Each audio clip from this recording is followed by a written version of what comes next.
잠깐 정리하고 갈까? 구파는 출발점이 뭐라고? 범죄는 선택이다. 태어나면서부터 범죄자와 비범죄자가 결정돼서 태어나는 게 아니라 의사 비결정은 누구나 똑같이 이성적 인간으로 태어나서 범죄는 자유롭게 선택하는 것이다. 의사 자율은. 어떤 인간이 범죄를 선택했는가는 뭘 보면 그자의 행위와 결과를 보면 알 수 있고, 행위와 결과 같은 객관적 요소에 중시하기 때문에 객관주의 범죄일은. 따라서 비범죄를 선택할 수 있음에도 범죄를 선택해서 범죄 결과를 발생시켰다면 자기가 선택해서 발생시킨 결과에 대해서 자기가 당연히 책임을 져야 할 것이며, 도의적 책임은 그 책임의 대가로 자기가 남한테 해를 가한 만큼 자기도 동일한 보복을 받아야 응보형주의, 그래야 일반 국민들은 쫄아서 범죄를 저지르지 않게 될 것이다. 일반 예방주의. 그러나 심판은 범죄는 선택이 아니라 운명이다. 태어날 때부터 범죄자와 비범죄자는 결정돼서 태어나는 것이며, 의사 결정은 범죄자의 운명으로 태어난 자는 아무리 비범죄로 가고 싶어도 갈 수가 없다. 의사 비자율은. 따라서 범죄에 있어서 중요한 건 그자가 한 행동이 아니라 그자의 마음속에 있는 위험한 성격인 거고, 그 성격은 자기가 선택한 게 아니니 도의적 책임을 질 게 아니라 그 위험한 성격을 갖고 남한테 해를 끼쳐서는 안 된다는 사회적 책임을 져야 할 것이며, 형벌은 가혹한 보복이 아니라 범죄 성격을 없애는 정식 교육이며 개선이며, 범죄자의 범죄적 위험성이 있는 범죄자만 잘 정신교육을 통해서 범죄 성격을 없앤다면 특별예방주의, 범죄는 예방될 수 있을 것이다. 이렇게 봤던 거죠. 자, 범죄 기본 개념. 뼈대를 보게 되네. 지금 뼈대를 보게 되네. 행위를 먼저 보고 범죄의 체계로 가야 되는데, 이 책에서는 범죄론 체계를 먼저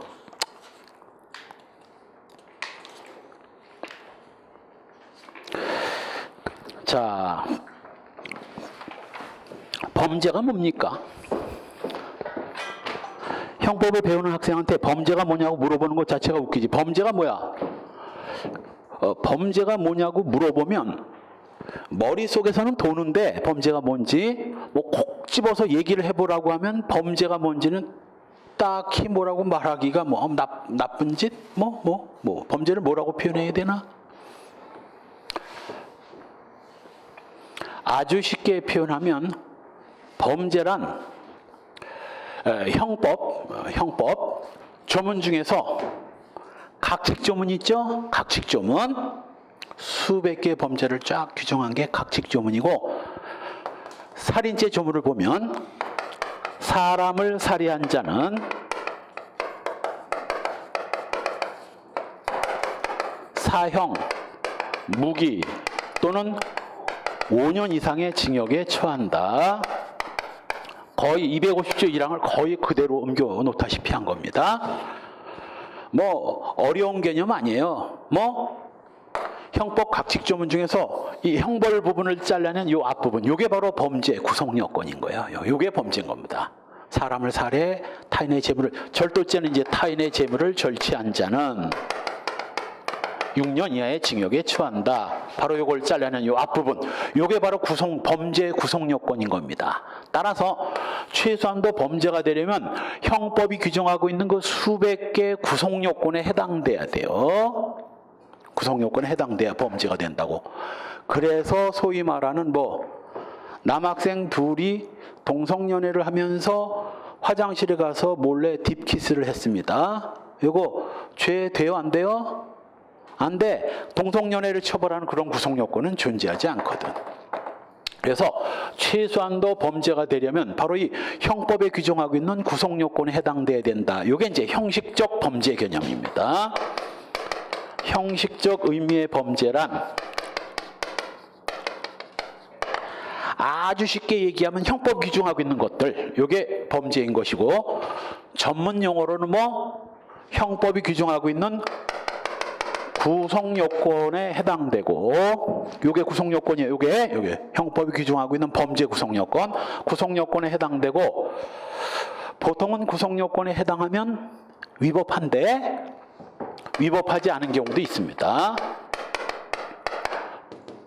그래서 구성요건이란 형법이 규정하고 있는 그 수백 개의 범죄 요건, 이게 구성요건이고, 구성요건에 해당한다고 다 범죄가 되는 건 아닙니다. 그 구성요건에 해당하는 행위가 법에 위반돼야 돼. 이게 법에 위반된다는 성질, 법에 위반된다는 성질, 이걸 위법이라고 그래요. 그런데 여기에 해당되는 행위가 법에 위반되지 않는 경우도 있나? 남의 물건 훔치고, 남을 죽이고, 남을 칼로 찌르고, 이런 게 위법하지 않은 경우가 있나? 있어. 일반적으로는 위법한데 여기에 해당하더라도 위법하지 않은 경우도 있어요. 어떤 경우? 정당방위로 찔렀다든가 상대방이 나를 죽이려고 해서 어쩔 수 없이 칼로 찔러가지고 상해만 입혔다면 뭐 상해죄의 구성요건에 해당되지만 사람을 상해한 자는 여기에 해당되지만 법에 위반되지는 않지. 바로 이 구성요건에 해당하는 행위들은 보통은 위법한데 예외적으로 이 위법성이 없어져 버리고 적법행위가 되는 경우가 있고, 그런 것들을 통틀어서 위법성 조각사유라고 불러요. 이런 것들을 위법성 조각사유라고 불러요. 위법성 조각사유에 해당되면 300원짜리 자판기에서 100원만 들어가고 200원째 안 들어갔기 때문에 음료수가 나올 수 없듯이 범죄는 성립하지 않습니다. 무죄예요. 한편 법에 위반되면 보통은 이제 책임이 인정되는데 범죄의 3요소 300원, 책임이 뭐예요? 구성요건은 형법이 규정하고 있는 수백 개의 범죄 요건, 이걸 구성요건이라고 하고, 위법은 구성요건에 해당하는 행위가 법에 위반된다는 성질, 법 위반성. 책임은 뭘까 그럼? 책임은 구성요건에 해당하는 위법행위를 한 자를, 그 행위를 한 놈을 법적으로 비난할 수 있어야 책임이 인정됩니다. 그래서 내가 이제 가끔가다 농담으로 얘기를 하는데, 장애인을 비하하는 것 같아가지고 지금 완전 또라이 하나가 지금 주안역 앞에서 사람 어서 회칼을 어서 주웠는지 들고 있는 회칼로 지나가는 사람 막 질러대고 있어. 15명쯤 죽어 엎어져 있습니다. 그 인간 유죄예요, 무죄예요? 무죄예요.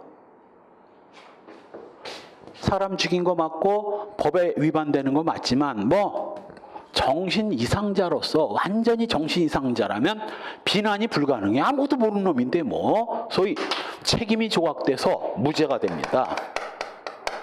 그 대신 정신 이상 증세로 사람을 15명씩 죽였지만 죄가 무죄라서 깜빵에 쳐넣을 수는 없지만 뭐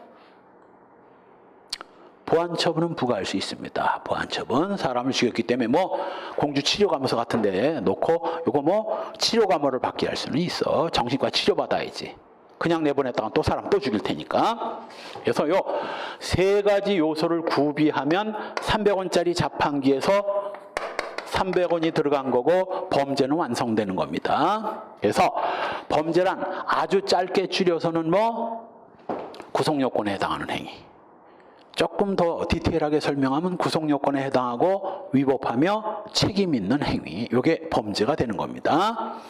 근데 이건 이제 형식적 의미고 실질적으로 조금 아까 내가 얘기했던 일반 사람들이 알아듣게 구성요건 위법 얘기 책임 얘기해봐. 일반 사람들은 모르거든.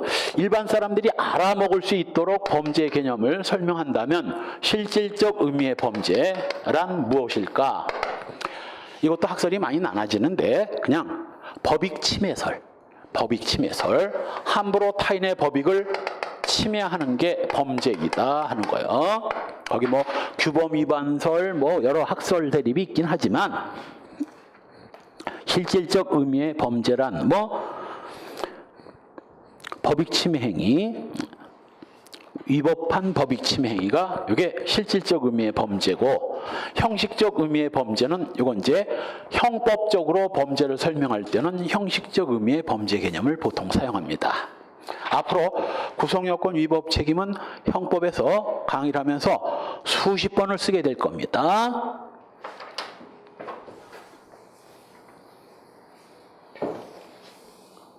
한편 300원짜리 자판기라 하더라도 보통 이제 범죄가 발생하면 아까 얘기한 대로 뭐 법률 요건인 범죄 요건을 다 갖췄다면 뭐가 발생해야 되는데 형벌권이 발생돼야 되잖아요. 일반적인 300원짜리 자판기에서 300원만 넣으면 음료수가 나오지만 프리미엄 커피는 100원을 더 넣어야 나올 수 있죠. 바로 이때 100원을 더 넣어야만 나오는 커피도 있다고. 일반적인 범죄는 요 300원만 갖추면 범죄 완성되고 형벌권이 발생되는데 특별한 범죄의 경우에는 형벌권이 발생되려면 추가 요건 하나 더 구비해야 형벌권이 발생되는 경우가 있어요. 이걸 처벌 조건이라고 하고 바로 이 처벌 조건의 객관적 처벌 조건과 인적 처벌 조각 사유가 있는 거예요.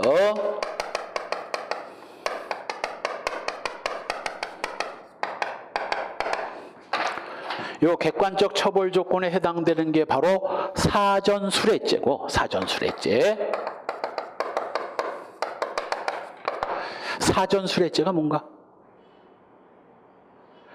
영어 사전을 뇌물로 받는 범죄인가? 공무원 중재인이 되기도 전에 자기가 장차될 공무원의 직무와 관련해서 공무원이 되기도 전에 뇌물을 받아 챙기는 걸 이걸 사전수뢰죄라고 합니다. 쉽게 설명하면 공무원이 되기 사전에 뇌물을 받아먹는 범죄죠. 범죄는 뇌물을 받았을 때 성립하지만 처벌은 뭐?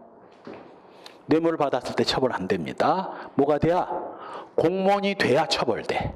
공무원이 안 되면 영원히 처벌 못 합니다. 이런 걸 객관적 처벌 조건이라고 하고, 이에 비해서 인적 처벌 조각 사유는 바로 친족 상돌의 일항, 내가 얘기했던 바로 자식이 아버지 돈 훔쳐서 유흥비로 탕진을 했다면 바로 이거 친족 상돌의 일항에 해당되는 친족의 경우에는 바로 뭐 죄는 유죄지만 세 가지 요건을 갖췄으니까 무조건 유죄야. 죄는 유죄지만 유죄라면 형벌이 부과돼야 되는데 이 친족 상돌의 일항에 해당되는 범죄에 대해서는 이건 형벌 부과 못합니다.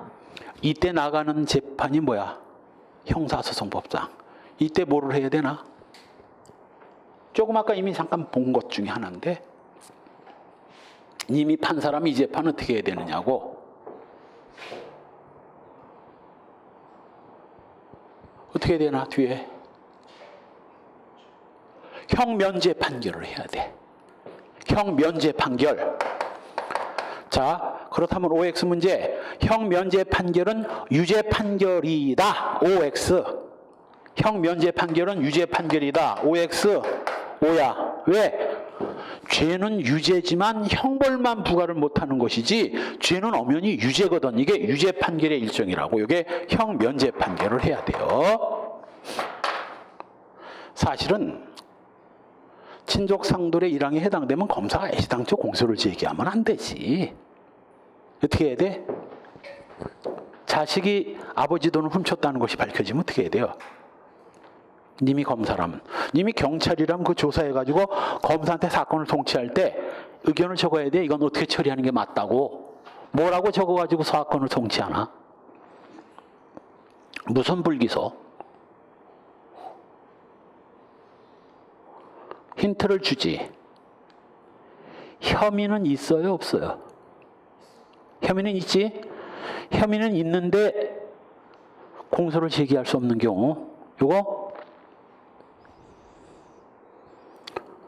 공소권 없음의 불기소입니다. 공소권 없음의 불기소. 죄는 유죄지만 처벌 조건을 갖출 수 없어서 공소를 제기할 수 없는 공소권 없음의 불기소예요. 공소권 없음의 불기소. 자, 요게 바로 객관적 처벌 조건과 인적 처벌 조각 사유입니다. 그래서 보통은 300원짜리 자판기에서 300원만 넣으면 커피가 나오는데 프리미엄 커피의 경우는 100원이 더 들어가야 되고, 요게 바로 이제 처벌 조건. 이런 경우에는 인적 처벌 조각 사유에 해당하지 않아야 형벌권이 발생되고, 객관적 처벌 조건은 그 뇌물을 사전에 받은 놈이 나중에 공무원이 돼야 처벌이 가능해요. 공무원이 돼야 처벌이 가능하고, 이건 친족 상속의 1항에 해당하지 않아야 처벌이 가능합니다. 그래서 이걸 적극적 처벌 조건이라고 하는데 있어야 되는 거니까. 그럼 이건 소극적 처벌 조건이나 그런 말은 없어. 소극적이라는 말과 처벌이라는 말은 소극적인 마이너스의 개념이고 처벌은 플러스의 개념이기 때문에 둘 다가 동시에 들어갈 수는 없어. 그래서 이건 적극적 처벌 조건이라는 말은 있어도 이걸 놓고 소극적 처벌 조건이라는 말은 없습니다. 그냥 인적 처벌 조각 사유 이렇게 표현을 하지. 한편 이제 여기까지가 이제 실체법이고, 범죄와 형벌, 실체법이고, 보통은 이제 형벌권이 발생되면 뭐 검사가 사건을 소추할 수 있는 소추권이 발생되죠. 아까 얘기했듯이 아무리 형벌권이 발생됐다 할지라도 절차법인 형사소송 절차에 따라서 형벌권을 실현해야 되는데, 그러려면 검사가 수사를 해서 공소를 제기해야 되고, 검사가 사건을 법원에다 공소를 제기할 수 있는 권한, 이걸 공소권 또는 소추권이라고 하잖아요. 일반적인 범죄는 역시 300원짜리 자판기에서 300원만 넣으면 커피 나오고, 커피 나오면 마시면 돼. 그러나 이 소추하기 위해서 특별한 요건을 더 갖춰야 소추가 가능한 범죄가 있고, 그때 갖춰야 할 조건이 바로 소추 조건이에요. 소추 조건.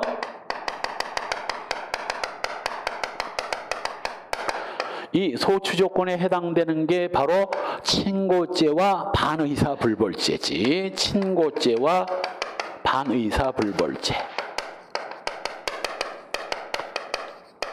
그리고 특별법상의 고발 같은 것들이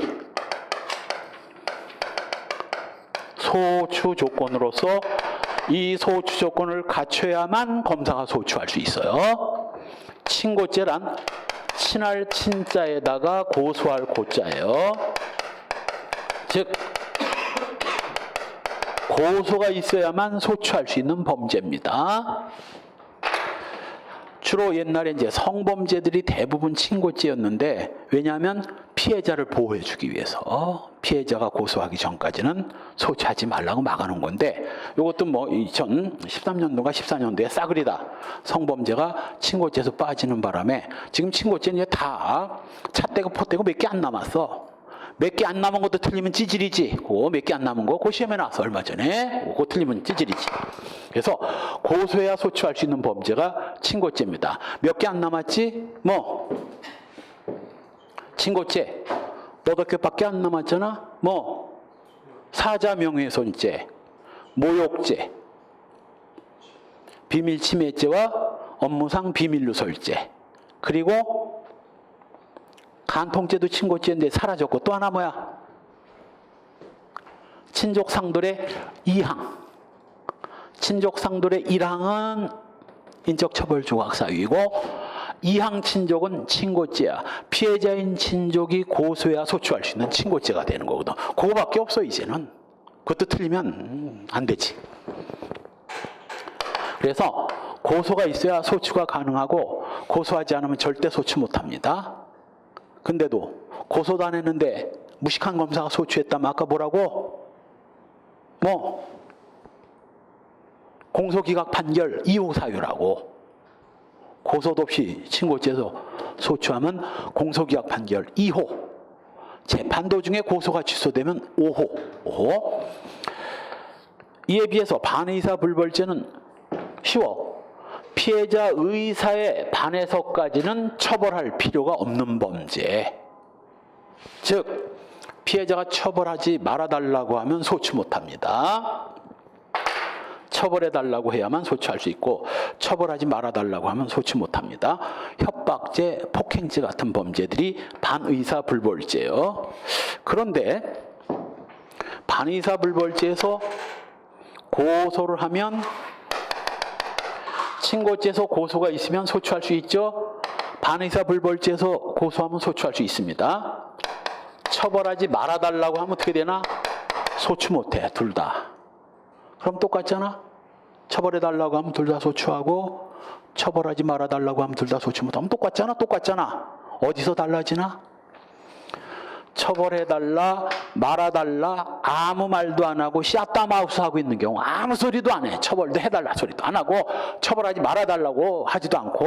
자, 친고죄에서 소추할 수 있다 없다? 없다. 이건 고소해야 소추할 수 있으니까 반의사불벌죄는 반의사불벌이기 때문에 아무런 의사 없으면 소추할 수 있어요. 여기서 달라져요. 여기서는 똑같아. 고소하면 소추하고 처벌하지 말아달라고 하면 둘 다 처벌 못하는데 아무 짓도 안 하고 그 피해자가 가만히 있을 때 친고죄에서는 고소가 있어야 소추하기 때문에 이건 소추 못하지만 반의사불벌죄에서는 반의사만 없으면 소추할 수 있거든. 여기서 달라지는 겁니다. 한편 특별법상의 고발은 소위 요 관세법이나 조세범 처벌법에 의해서 관세공무원이나 조세공무원이 고발을 해야 소추할 수 있습니다. 이걸 특별법상의 고발이라고 하고 당연히 관세청장 내지는 세무서장이 고발을 해야 소추할 수 있기 때문에 고발 없이 소추하면 역시 공소기각 판결을 면치 못해요. 고소와 다른 점이 뭔가? 고발이 있어야 소추한다는 점에서는 거의 똑같은데 고소와 다른 점은 이건 형소법 문제지. 고소는 누가 하는 건가? 피해자가. 고발은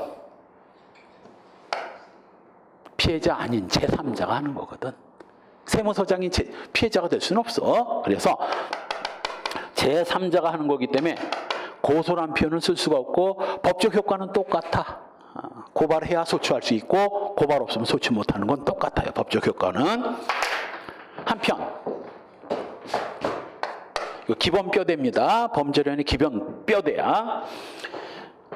자, 범죄란 이제 형법 각칙에 규정된 규정 중에서 형벌 부분을 잘라낸 앞부분이라고 했습니다. 사람을 살해한 자, 타인의 재물을 절취한 자, 폭행 협박하여 사람을 강간한 자, 이런 것들이 전부 다 범죄 구성 요건인데 이 수백 개의 구성 요건을 다 섞어버리면 뭐가 뭔지 헷갈리거든. 그래서 워낙 구성 요건이 다양하고 복잡하고 많으니까 이걸 덩어리별로 유형별로 좀 나눠 놓은 게 바로 구성 요건 요소인 것이고 여기에는 객관적 요소와 주관적 요소가 있습니다. 자, 여러분들도 보통 컴퓨터에 어떤 데이터를 저장할 때는 어떻게 해요? 데이터 하나 만들어 놓고 거기다 막 쑤셔 넣지 않잖아. 데이터 안에도 학습과 관련된 거, 취미생활과 관련된 거 이렇게 디렉토리를 나눠서 넣듯이 그 수백 개의 구성 요건을 한 디렉토리 안에 다 넣어버리면 헷갈리니까 이걸 폴더를 나누듯이 나눈 거. 이게 바로 구성 요건 요소고 크게 객관적 요소와 주관적 요소가 있고 객관적 요소에 바로 범죄 주체, 범죄를 저지르는 자, 주체. 객체, 범죄의 대상, 행위, 살인, 강간, 방화, 절도 같은 행위, 행위로 인한 결과, 살인죄에 있어서 사망, 절도죄에 있어서 재물의 취득 같은 것들, 그리고 행위와 결과 사이의 인과관계, 요게 구성요건의 객관적 요소의 핵심 5인방입니다. 물론 이거 말고도 이제 행위사항 같은 것들이 좀 몇 개 더 있지만 핵심 5인방이 바로 주체, 객체, 행위, 결과, 인과관계 5개가 핵심이고 주관적 요소에 바로 아까 설명했던 고의와 과실 이런 것들이 일반적, 주관적 구성요건 요소입니다. 일반적인 모든 범죄, 고의 아니면 과실 둘 중에 하나는 꼭 있어야 돼. 둘 다 없는 그런 범죄는 없습니다. 모든 범죄, 고의 아니면 과실 둘 중에 하나는 다 있어야 돼. 한편 특수한 주관적 요소로서 목적, 표현, 경향 등이 있는데 이건 일반적인 범죄는 필요 없고 특수한 범죄에서만 필요로 하는 주관적 요소입니다. 이걸 특수적 주관적 구성요건 요소라고 해요. 일반적인 범죄는 필요 없어.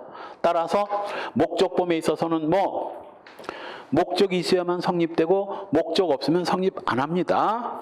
예를 들면 통화 위조죄나 문서 위조죄가 그래요. 내가 집에서 이 칼라 프린터기 성능이 하도 좋다고 하길래 5만 원짜리를 칼라로 한번 이 프린터로 뽑아봤어요. 프린터 사면 보통 이 복사기 등도 있잖아. 해봤더니 뭐 장난 아니더만. 정말 거의 비슷한데 자세히 보면 티가 나. 왠지 흐릿하고 아무리 칼라 프린터가 성능이 좋아도 보면 티가 나고, 결정적으로 그 왜 이 검은 이렇게 된 거 있잖아, 은박지. 거기에 시꺼멓게 나와요. 딱 보면 티가 나더라고. 그래서 이렇게 해보고 좀 차이가 많이 나네. 그리고 찢어버렸습니다. 통화 위조죄 성립돼요, 안 돼요? 안 돼. 왜? 통화를 위조한 건 맞지만 나한테 뭐가 없었기 때문에, 그 통화를 진정한 통화로 사용할 행사할 목적이 없었기 때문에 범죄는 성립되지 않는 거예요. 구속요건 단계에서 무죄가 되는 겁니다. 앞으로 범죄가 성립하지 않는다라고 하면 적어도 형법수험생들은 그런가 보다. 노. 그따위로 공부하니까 허접한 거지. 범죄가 성립되지 않으면 반드시 셋 중에 하나의 문제가 생긴 거야. 여기서 문제가 생긴 건지, 여기서 생긴 건지, 여기서 생긴 건지, 이걸 구분하지 못하면 똥오줌을 못 가리는 거야. 똥오줌을. 뭐가 뭔지도 모르는 거지. 범죄가 성립하지 않았는데 구성요건 때문이었는지 위법 때문이었는지 가리지 못한다면 그게 무슨 형법수험생이야?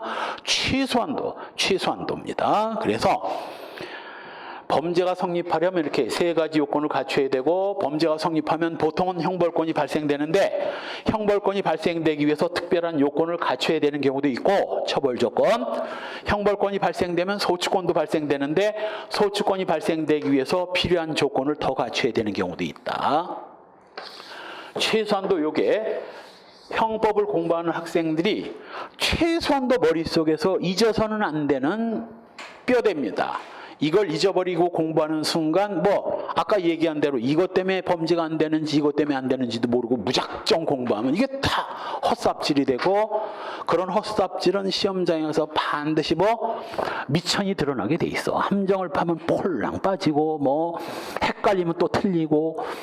그래서 최소한 하루아침에 안 된다는 거 알아.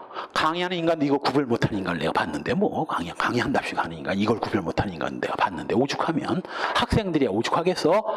시행착오를 수십 번을 거치고 나한테 이제 된통 혼을 몇 번 놔야 이제 아차를 수십 번을 해야 이게 머릿속에 들어간다고. 이게 머릿속에 들어간다고.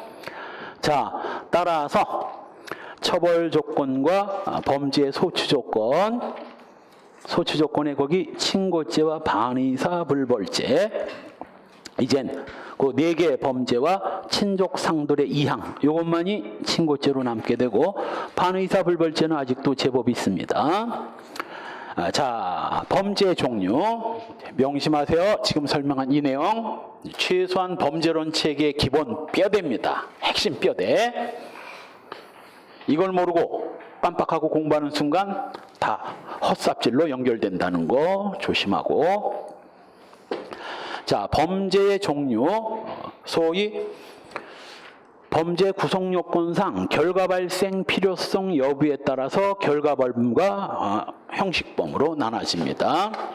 지금 강론에서 배울 이제 여러 가지 범죄 형태를 이걸로 이제 쭉 나눠보는 거예요. 이걸 잘 알아야 강론 공부할 때 헷갈리지 않습니다. 결과범은 말 그대로 이걸 실질범이라고도 하죠. 어떤 행위를 해서 어떤 결과가 발생해야 성립되는 범죄입니다. 예를 들면 사람을 죽이려고 칼로 찔렀으면 어떤 결과가 나와야, 사망했다는 결과가 나와야 살인죄가 되는 거지. 안 죽으면 살인미수지. 그래서 결과가 발생해야 성립되는 범죄, 결과범. 이에 비해서 형식범 또는 거동범 또는 형식범은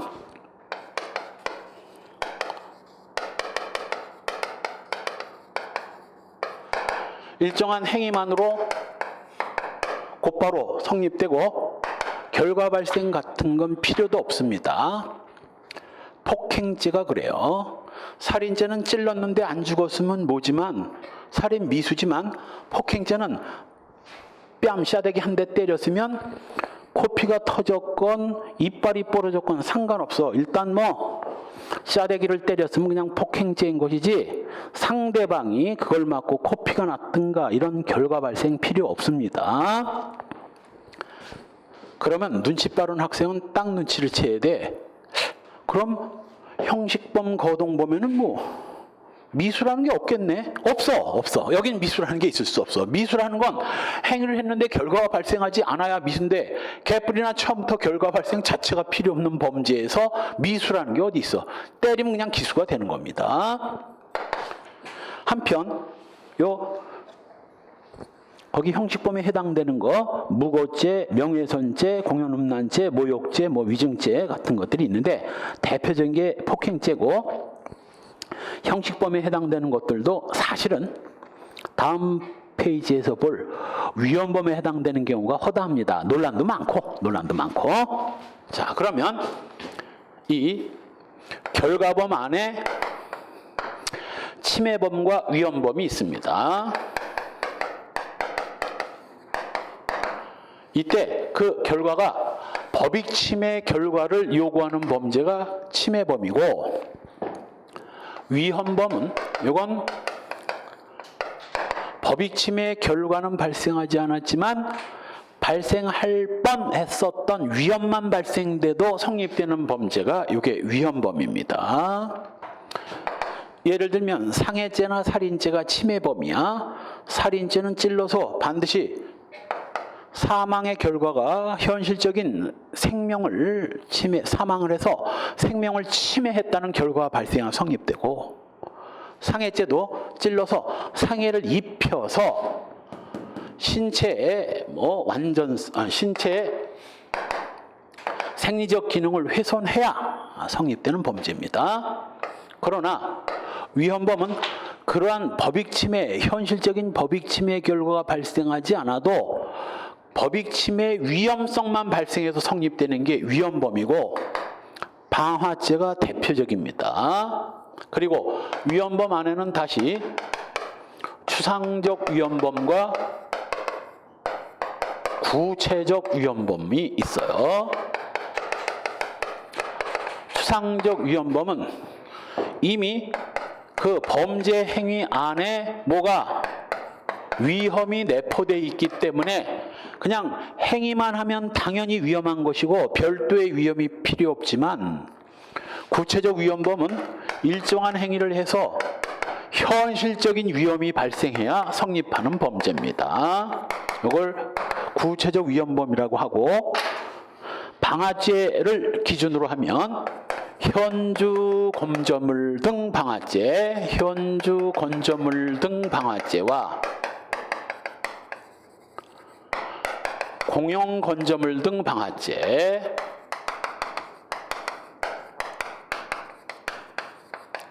그리고 일반 건조물인데 요거 타인 소유인 경우 요거 추상적 위헌범이고 일반 건조물이라도 자기 소유 일반 건조물 방화죄는 구체적 위헌범이고 일반 물건, 건조물이 아니라 일반 물건, 책, 옷 같은 일반 물건 방화죄는 자기 것이건 타인 것이건 구체적 위헌범입니다. 그렇다면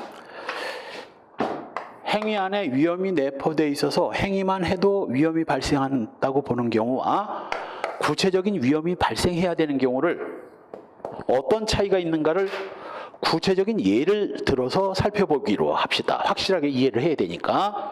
지금 A가 원한 관계에 있는 B가 온 가족을 데리고 태국 푸켓으로 해외여행을 떠났어요. 옳다구나. 너 엿 먹어봐라. 이 허벌판, 반경이 1km가 되는 허벌판에 풀 한 폭이 나무 한 그루가 없는 황량한 황무지예요. 허벌판 가운데 있는 B집에 불을 내서 홀라당 탔습니다. 온 가족을 데리고 해외여행을 떠났기 때문에 불이 났다 할지라도 누가 다친다거나 죽을 위험 따위는 일체 없었습니다. A 무슨 죄예요? 이건 현주 건조물 방아제의 기수예요.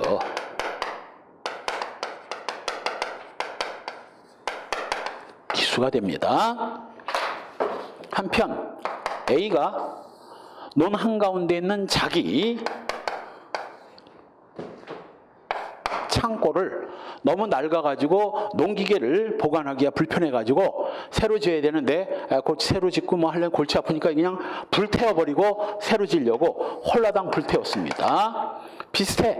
반경 1km 내에 풀 한 폭이 나무 한 그루 없는 논 한가운데, 진흙만 있는 논 한가운데 있는 창고기 때문에 태우더라도 뭐 사람이 부상을 입는다든가 죽을 위험 따위는 일체 없었습니다. 무슨 죄야? 이 A는 무슨 죄겠어요? 무슨 죄겠나?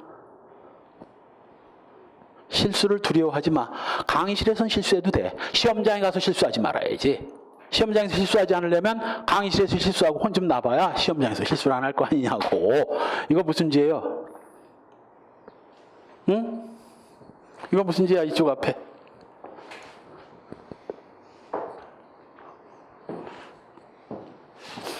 중간중간 이 질문하는 것이 학생들은 너무 고통스럽다고 하는데, 쪽팔리고 고통스럽다고 하는데, 그냥 강의만 쭉 하면 이 집중이 안 돼. 학생들이 멍해가지고 가끔가다 자극을 줘야 정신을 차리지. 무슨 죄겠나? 찍어봐 그냥 대충. 일반 건조물 방아죄, 일반 건조물 방아죄. 대부분 그렇게 찍습니다. A 지창고니까 뭐 불나더라도 일반 건조물 방아죄 아니냐? 무죄예요, 무죄. 왜?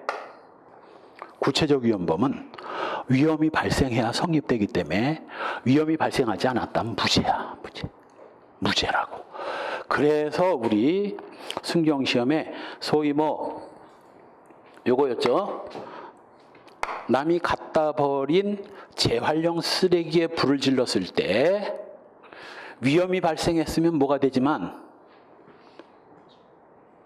자기 소유, 타인 소유, 일반 물건 방아죄 위험이 발생했다면 자기 소유예요, 타인 소유. 이거 시험에 나온 거지. 무슨 방아죄가 되나? 재활용 쓰레기에 불을 질렀다면 타인 소유겠어, 자기 소유겠어? 초짜들은 대부분 타인이라고 하지. 왜? 직계 아니니까. 그러나 제3범죄에서 사실 좀 어려운 부분이에요. 재활용 쓰레기를 갖다 놨다는 건 그 물건의 임자들이 갖다 버린 거거든. 남의 게 아니거든. 버린 물건이거든. 버린 물건은 이게 무주물이라고 하고, 무주물은 자기 거로 쳐. 자기 소유 일반 건조물 방아죄고, 만일 위험하지 않았다면 뭐야? 무죄야. 위험하지 않았다면 무죄야. 그 시험 문제에서 위험은 발생했다라는 걸 넣어주거든. 왜? 그걸 넣어주지 않으면 이게 무죄가 되니까. 그래서 자기 소유 일반 물건 방아죄 기수가 된 거예요. 자, 이제 추상적 위헌범과 구체적 위헌범의 차이점을 확실히 이해했습니까? 더 마무리하기 위해서, 그렇다면 추상적 위헌범의 위험이 발생했다는 건 구체적으로 어떤 경우여야 되느냐? 자, A가 시험에 합격한 뒤 강의 시간 때 선생님한테 맨날 쿠사리 먹고 인천 아빠대 가서 집어던진다는 소리 듣고 열받아가지고 시험 합격한 다음 덤프 트럭에다 그동안 공부했던 책을 차에 잔뜩 싣고 경유 한 드럼, 휘발유 한 드럼을 싣고 주안역 광장으로 나왔어요. 주안역 광장에다 이걸 다 뿌려놓고 불을 질렀더니 불기둥이 50m까지 올라와서 깜깜한 밤에 빛나대니 이 주안 테러하는 줄 알아서 주안 사람들 깜짝 놀랐습니다. 시뻘게 가지고 이게 무슨 일이야? 김정은이가 핵폭탄을 쐈나? 사람들이 깜짝 놀랐어. 주안역 역사도 시꺼멓게 끌고 유리창 몇 장 나갔어. 열기에. 자, 아무리 자기 책을 태웠다지만 위험 발생했어 안 했어? 불기둥이 50m씩 올라가고 주안역 건물이 시꺼멓게 끌 정도라면 이거 하마터면 사람 열어 죽을 뻔했지 않느냐고. 위험이 발생됐거든. 이게 바로 뭐야? 이게 일반 물건 방아죄가 되는 거야. 이게 위험이 발생된 거고, 전혀 위험이 발생하지 않았다면 이건 방아죄 안 됩니다. 10년 전쯤에 사법시험에 나온 문제 하나 예제로 풀어볼까? B가 밭 가운데 경운기를 세워놓고 자리를 비우자 화가 나서 경운기에 기름을 뿌리고 불질러 버렸습니다. 뭐 사람이 다치거나 할 위험은 전혀 없었던 경우 A의 죄책이 뭐냐? 이게 사법시험 문제 단일 문제로 나온 거야. 1. 손괴죄, 2. 절도죄, 3. 무죄, 4. 횡령죄 이렇게 쭉 나왔습니다. 뭐야? 무슨 죄야? 무슨 죄? 손괴죄. 혹시 일반 물건 방화죄는 안 되나? 타인 소유 일반 물건 방화죄? 위험이 발생하지 않았기 때문에 일반 물건 방화죄는 안 되고 그 대신 위험이 발생하지 않아서 방화죄는 안 되지만 경운기가 불타가지고 아작이 났으니 손괴죄는 되죠. 그 손괴죄. 여기 답이 손괴죄였습니다. 사법시험 문제 참 쉽죠? 10년 전의 문제. 자, 그래서 추상적 위헌범과 구체적 위헌범의 차이, 구체적 위헌범의 위헌 발생의 의미 여기까지 다 봤어요. 그렇다면 거기 이제 도표를 보면 도표 없네. 내 책엔 도표 있어가지고 거기 구체적 위헌범에 해당되는 게 자기 소유 건조물 방화죄, 일반 물건 방화죄. 요 일반 물건 방화죄 물건 뒤에다가 자, 타 둘 다 포함된다는 거 써놓으세요. 폭발성 물건 파열죄 등이 여기 있고 추상적 위헌범에 현주 건조물 방화, 공용 건조물 방화, 타인 소유 일반 건조물 방화가 있습니다. 그 다음 2개만 추가합시다. 이때 이제 순경시험에 지금까지 한 2-3번 나왔어. 추상적 위헌범이 아닌 걸 골라라. 요거 3개에다가 요거나 요거 하나 끼워놓고 구체적 위헌범이 아닌 걸 골라라 해서 요거 3개 놓고 요거 하나 끼워놓는 게 시험에 나왔습니다. 이때 바로 시험장 가면 생각날 것 같지? 또 안 나거든 이게 추상적 위헌범이 맞든가 구체적 위헌범이 맞든가. 이건 무식하게 외우지 않아도 됩니다. 당연히 초등학생한테 물어보면 돼. 당연히 초등학생한테 물어보면 쉽게 알아. 당연히 불을 질러서는 안 될 때다 불을 지르는 게 바로 추상적 위헌범이고 원래는 불 질러도 돼. 왜? 지가 지 책 태우고 지가 지 창고 태우겠다는데 누가 뭐래 지가 태우겠다는데 지 거를 단 어떻게 태우면 위험하게 태우면 그때는 방화죄가 되는 거야. 원래는 불질러도 되지만 위험하게 원래 불질러도 되는 데다 불지르는 게 구체적 위헌범. 원래부터 불질러서는 안 될 때다 불지르는 게 추상적 위헌범. 그리고 남의 물건에다 불지르면 돼? 안 돼? 안 되지. 단 아까 경운기 사건처럼 위험이 발생하지 않으면 방화죄 안 돼. 그냥 손괴죄만 원래 되는 건데 위험까지 발생했다면 방화죄가 되는 거지. 요거 구체적 위헌범입니다. 왜? 원래는 손괴죄, 불질러 봐야 손괴죄밖에 안 되지만 위험하게 불지르면 일반 물건 방화가 되니까. 그래서 원래부터 불질러서는 안 될 때다 불지르면 추상적 위헌범, 원래는 괜찮거나 손괴죄밖에 안 되는 범죄인데 위험이 발생하면 구체적 위헌범. 이렇게 생각하면 함정을 파도 빠질 일도 없고 멍청이 아닌다며. 요즘 주말 드라마에 똥멍청이 얘기가 자꾸 나오는데 우리 딸내미하고 집사람이 완전 싫어합니다. 그 인간 자기 부인하고 딸한테 똥멍청이라고 막 욕하고 하니까 김갑수 엄청 미워합니다. 딸내미하고 자기 부인하고 이런 사람한테 똥멍청이라고 하면 안 되지. 이런 거 틀리면 똥멍청이 되는 거야. 이런 거 틀리면. 자, 차이점 하나 더. 자, 조금 아까 고의를 배웠는데 고의가 뭔가? 일부러라고는 하지 마. 그건 이제 형법을 배우기 전에 할 수 있는 말이고, 고의가 뭐예요? 고의가 전문용어로 우리 고의란 아는 거. 뭘? 조금 아까 봤던 구속요건의 객관적 요소를 알고 있는 걸 이걸 고의라고 하는 겁니다. 이 구속요건의 객관적 요소를 이걸 짧게 줄여서 2글자로 사실이라고 하고, 사실이라고 하고, 구속요건의 객관적 요소, 주체, 객체, 행위, 결과, 인과관계 같은 이런 객관적 요소를 사실이라고 하고, 사실을 알고 있는 걸 인식이라고 하죠. 사실의 인식, 이걸 고의라고 부르는 거예요. 짧게 줄여서는 사실의 인식. 디테일하게 설명하면 구속요건의 객관적 요소를 인식하는 게 고의거든. 그럼 현주 건조물 방아죄의 구성 요건을 잠깐 볼까? 불을 놓아 현주 건조물 등을 소해한 자는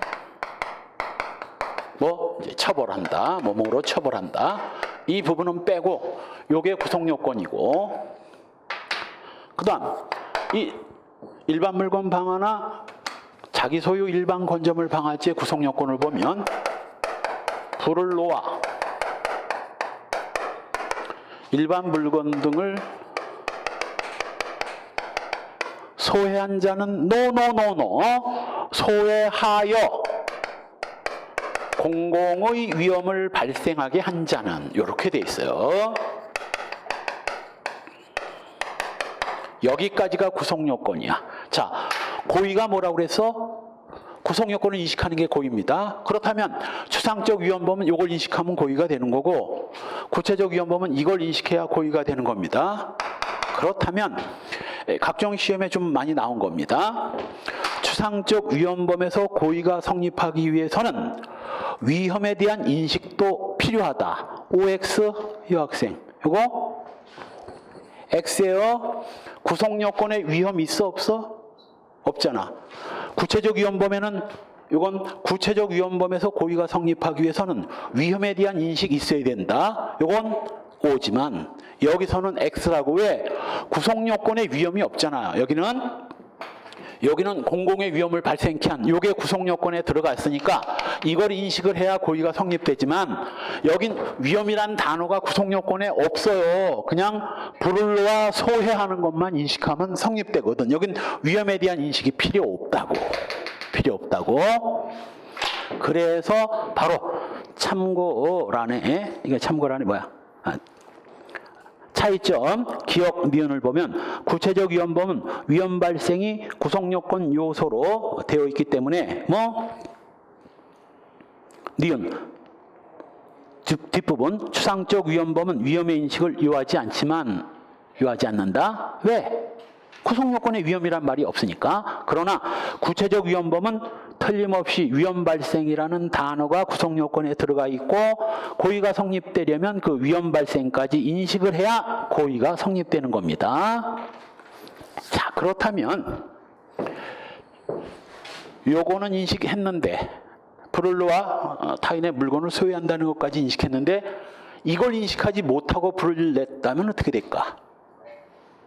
고의는 성립할 수 없을 것이고 방아죄는 안 될 거고, 그럼 뭐가 되나? 방아죄에서 고의가 인정이 안 되면 뭐가 되는 거예요? 실화죄가 되는 거야. 과실방아인 실화죄가 되는 겁니다. 실화죄가 되는 거야. 실화죄. 고의가 성립이 안 되니까 과실이 되는 거고, 과실로 불을 내는 걸 실화라고 하잖아요. 자, 정리하면 추상적 위헌범은 고의에 있어서 위험 인식이 필요 없지만 구체적 위헌범에서는 위험을 인식해야 고의가 성립된다. 따라서 위험을 인식하지 못했다면 고의범이면 방아죄는 될 수가 없고 실화죄가 될 뿐입니다. 물론 위험이 발생하지 않았다면 방아죄건 실화죄건 개불 안 되는 거고, 구체적 위헌범에서는. 한편 즉시범, 계속범, 상태범. 즉시범은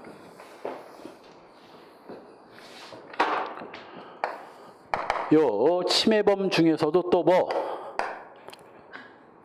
결과 발생과 동시에 즉시 범죄가 완성되고 그걸로 범죄가 끝나버리는 걸 즉시범이라고 하고, 상태범은 이 결과가 발생하더라도 그 발생된 위법 상태가 계속되는 걸 상태범이라고 합니다. 살인죄가 즉시범이죠. 죽여서 사망의 결과가 발생되면 살인죄가 성립되고 그거로 살인이라는 범죄도 완전히 끝납니다. 그래서 행위를 하고 결과가 발생하는 한은 결과 발생과 동시에 기수가 되고 기수와 동시에 범죄도 다 끝나버리죠. 그런데 상태범은 어떤 행위를 하고 결과가 발생하고 기수가 됐다 할지라도 또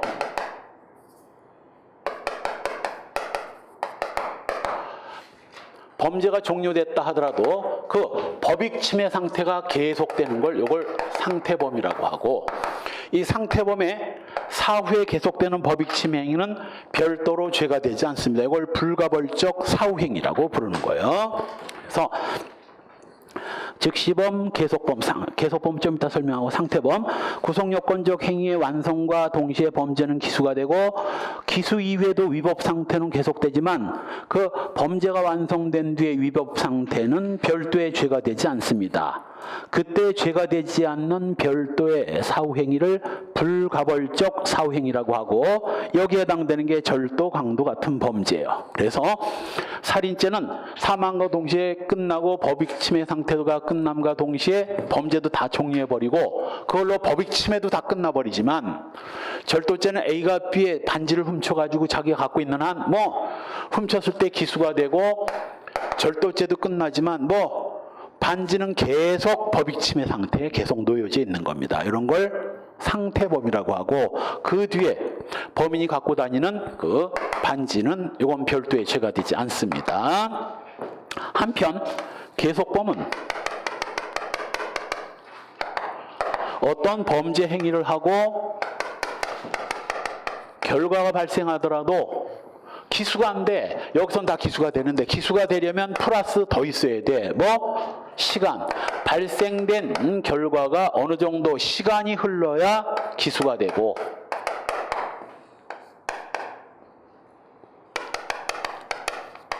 예를 들면 체포감금죄가 그렇습니다. A가 B를 자기 집 창고에 넣고 문을 닫았는데 3초, 5초 만에 B가 창고문을 박차고 튀어나왔다면 비록 3초에서 5초 정도 감금의 결과가 발생했다 할지라도 이것만 갖고는 감금죄가 기수가 되질 않아요. 감금 미수입니다. 최소한도 이 감금된 상태에서 20분 정도는 흘러야 감금죄가 기수가 되지. 몇 초 만에 뿌리치고 나왔다면 이건 감금 미수예요. 한편 20분 지나서 기수가 됐다 할지라도 역시 10일 동안 계속 감금하고 있었다고 합시다. 그렇다면 이 10일 동안은 범죄가 계속되고 있었던 거야. 종료가 안 된 거지.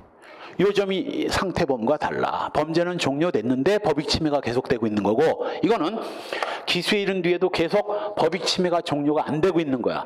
호주에서는 9살 때 여자아이를 납치해다가 15살이 되도록 자기 집에서 사육을 한 놈이 있었어요.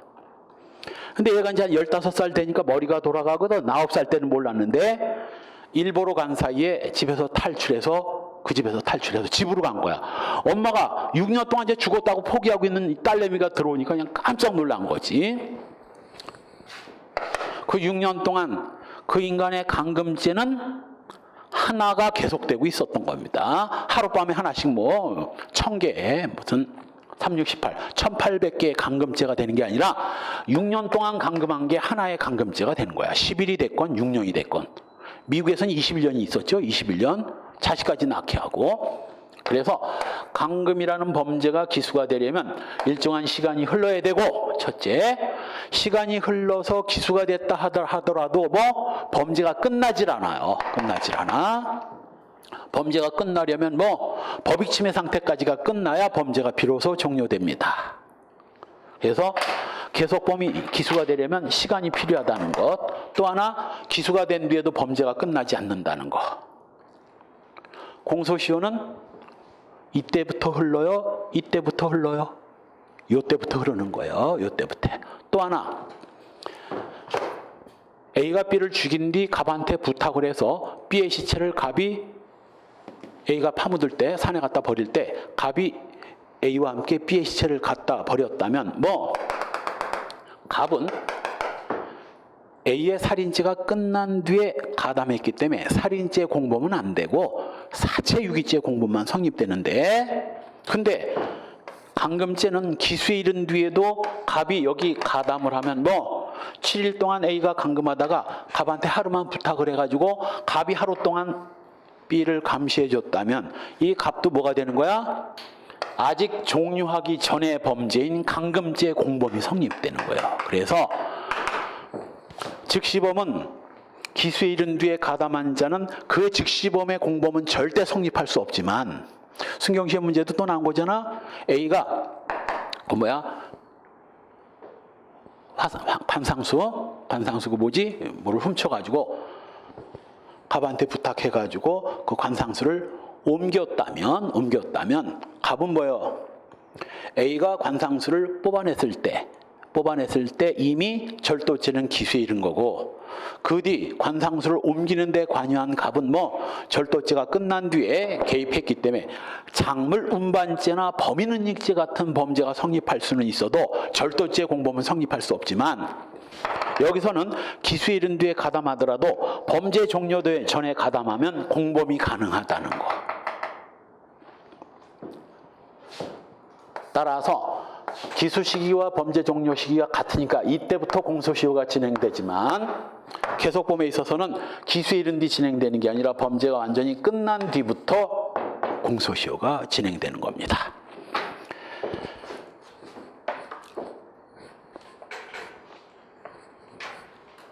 2번 그 상태범과 계속범의 구별 실익의 2번, 계속범은 기수위에도 공범 성립이 가능하고 정당방위 긴급 피난도 가능합니다. 왜? 범죄는 아직도 계속되고 있으니까. 종료되기 전이라면 정당방위도 가능하지.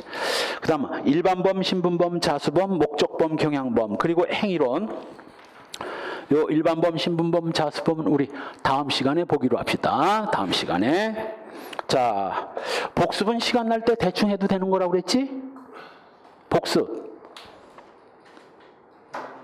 하늘이 무너져도 복습은 오늘 해야 됩니다. 내일 하는 복습은 소용없어. 반드시 복습은 오늘. 예습하는 학생들은 전날 예습해오고, 복습하는 학생들은 오늘 배운 거 싹 복습해야 돼. 다음 주에 와서 오늘 배운 거 물어보는데 답변 못하면 여기서 머리 박아 해야 돼. 머리 박아. 다음 주에 봅시다.